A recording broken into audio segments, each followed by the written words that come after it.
Hello दोस्तों, मेरा नाम है आरती और आप मेरे साथ बने हुए हैं ज़ीरो सब्सक्राइबर चैनल पर, जिसमें आप सभी का बहुत बहुत स्वागत है। तो आइए आज की कहानी को शुरू करते हैं। रामगढ़ में एक बहुत ही धनी व्यापारी रहता था। उसके पास इतना धन था कि अपने रहने के लिए व्यापारी ने कई महलनुमा घर बना रखे थे। सेठ की सेवा के लिए कई नौकर चाकर थे। यदि सेठ को एक महल से दूसरे महल जाना होता तो वो घोड़े पर चढ़कर जाता था। सेठ का व्यापार पूरे रामगढ़ में फैला हुआ था और इसी कारण से उसे बहुत सी यात्राओं पर भी जाना पड़ता था। परंतु सेठ इन व्यापारिक यात्राओं पर अकेला ही जाता था। किसी भी नौकर को अपने साथ लेकर नहीं जाता था। इन यात्राओं के दौरान उसे कई बार घने जंगलों से गुजरना पड़ता था और सराय में रुकना भी पड़ता था। सेठ को किसी भी नौकर पर विश्वास नहीं था, इसलिए वो अकेला ही यात्रा करता था। इसी तरह से सेठ के दिन बीत रहे थे। एक बार की बात है, रात के समय वह सेठ अपने महल के सामने टहल रहा था कि सामने से उसे एक बूढ़ा व्यक्ति आता हुआ दिखाई दिया। बूढ़े के कपड़े बहुत ही पुराने थे। वह सिर पर भार उठाए हुए था। सेठ को देखकर उस बूढ़े आदमी ने अपने सिर का भार जमीन पर रख दिया और प्रणाम करता हुआ बोला, श्रीमान, बहुत थक गया हूँ। सेठ बोला, तो यदि आप आज्ञा दें तो यहाँ रात काट लूं। सेठ ने गुस्से से कहा, ये मेरा महल है, कोई धर्मशाला नहीं। बूढ़े ने फिर से निवेदन किया, मैं आपके घुड़साल के बाहर ही पड़ा रहूंगा और सुबह भोर में ही चला जाऊंगा। सेठ ने कहा, लेकिन यहाँ तुम्हारी देखभाल कौन करेगा? बूढ़ा कहने लगा, मुझे किसी चीज की कोई आवश्यकता नहीं है। सेठ ने कहा, हमें क्या मालूम तुम कौन हो? हमें रात भर एक आदमी तुम्हारा पहरा देने के लिए लगाना होगा। बूढ़ा बोला, वो क्यों श्रीमान? सेठ ने कहा, वो इसलिए कि रात को तुम कोई वस्तु उठाकर ना भाग जाओ। राम राम। इतना कहते हुए बूढ़े ने अपने कानों को हाथ लगाया और सेठ को नमस्कार करते हुए अपने भार को सिर पर रख लिया और वहां से चला गया। रात अंधेरी थी। आकाश में बादल छाए थे। कभी कभी कुछ बूंदाबांदी भी होने लगती थी।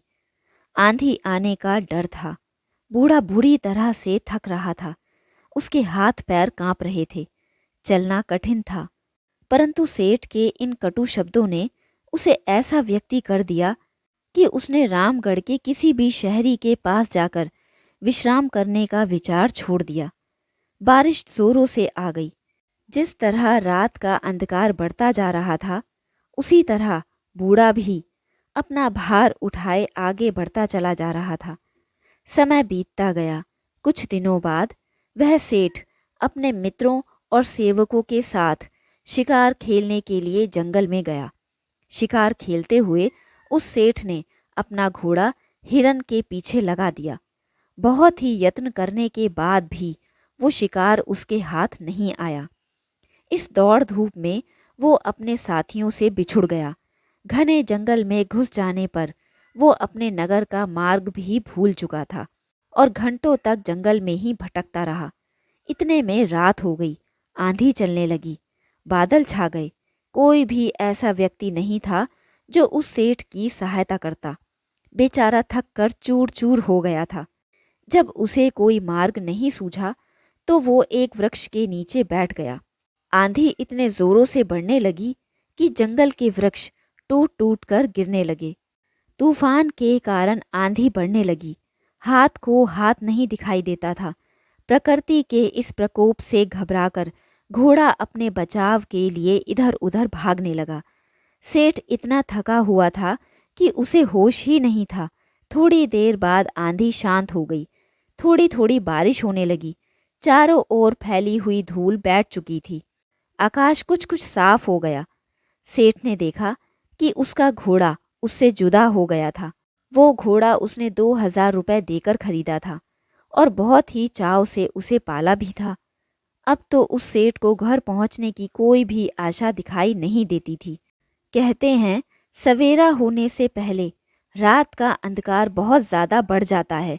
इसी तरह आशा और सुख की किरणों के पहुंचने से पहले निराशा और दुख का अंधेरा भी बहुत अधिक हो जाता है। बहुत अधिक दुखी और निराश हो जाने पर उस सेठ को दूर से एक व्यक्ति आता हुआ दिखाई दिया। पहले तो सेठ डर गया कि कहीं ये चोर डाकू ना हो, परंतु जब उस व्यक्ति ने पास आकर नमस्कार करते हुए अपने चेहरे की मुस्कान से सेठ के हृदय को शांत कर दिया, तो सेठ को आशा का प्रकाश दिखाई देने लगा। हंसते हुए उस व्यक्ति ने सेठ से पूछा, आप इतने घबराए हुए क्यों हैं? सेठ ने कहा, साथियों के बिछुड़ने से, राह भटकने से और किसी की सहायता ना मिलने से। ऐसा कहते हुए सेठ ने अपनी सारी कहानी व्यक्ति को बता दी।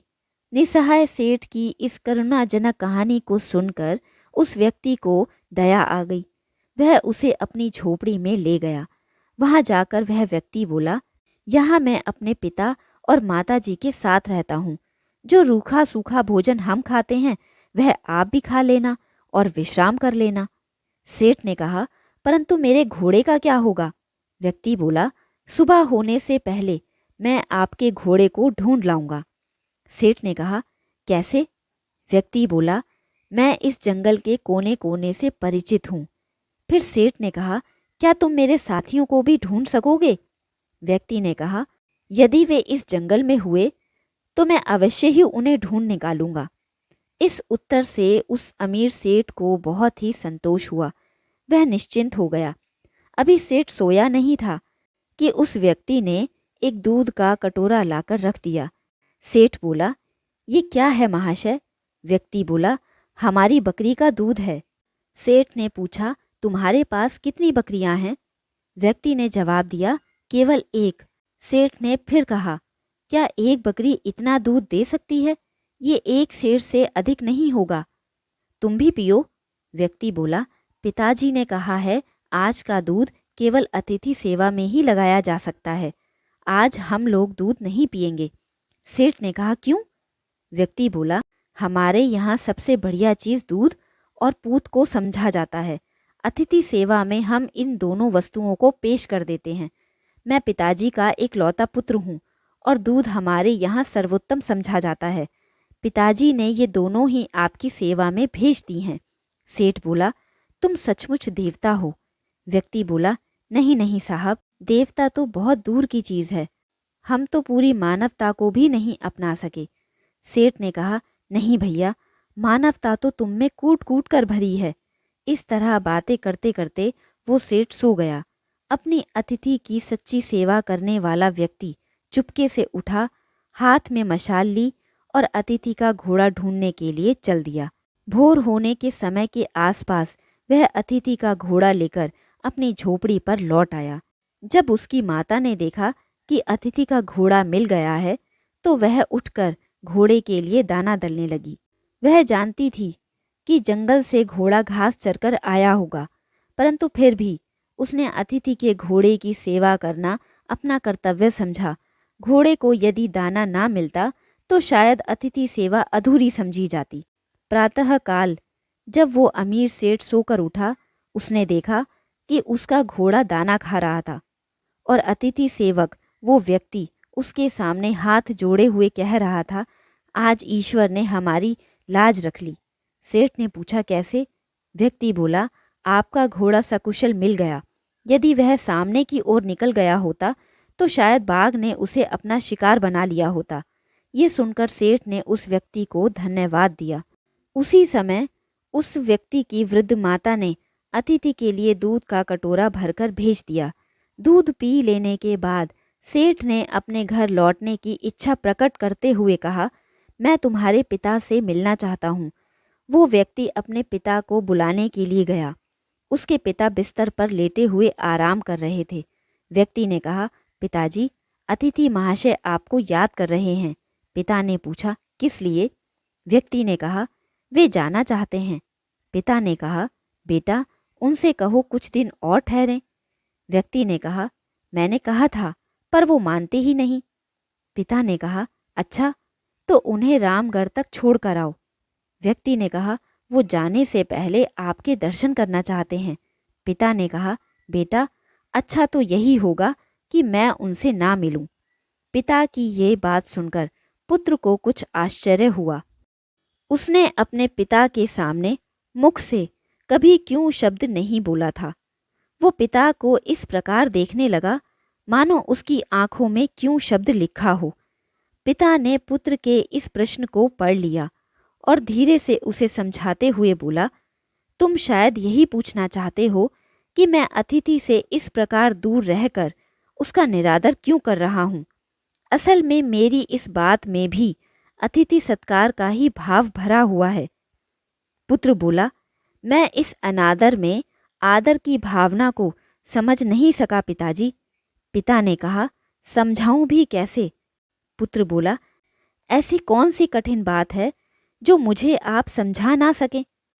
पिता ने कहा, यूं ही एक व्यर्थ सी घटना है जिसके बारे में मैं बात करना नहीं चाहता। पुत्र ने कहा, अच्छा तो अतिथि महोदय से मैं आपके बारे में क्या कहूँ। पिता ने कहा, यही कि पिताजी बूढ़े हैं और रोगी भी हैं। वे बिस्तर से उठकर चल फिर नहीं सकते, अतः उनका बाहर आना कठिन है। पुत्र ने अपने पिता का संदेश उस अमीर सेठ तक पहुंचा दिया।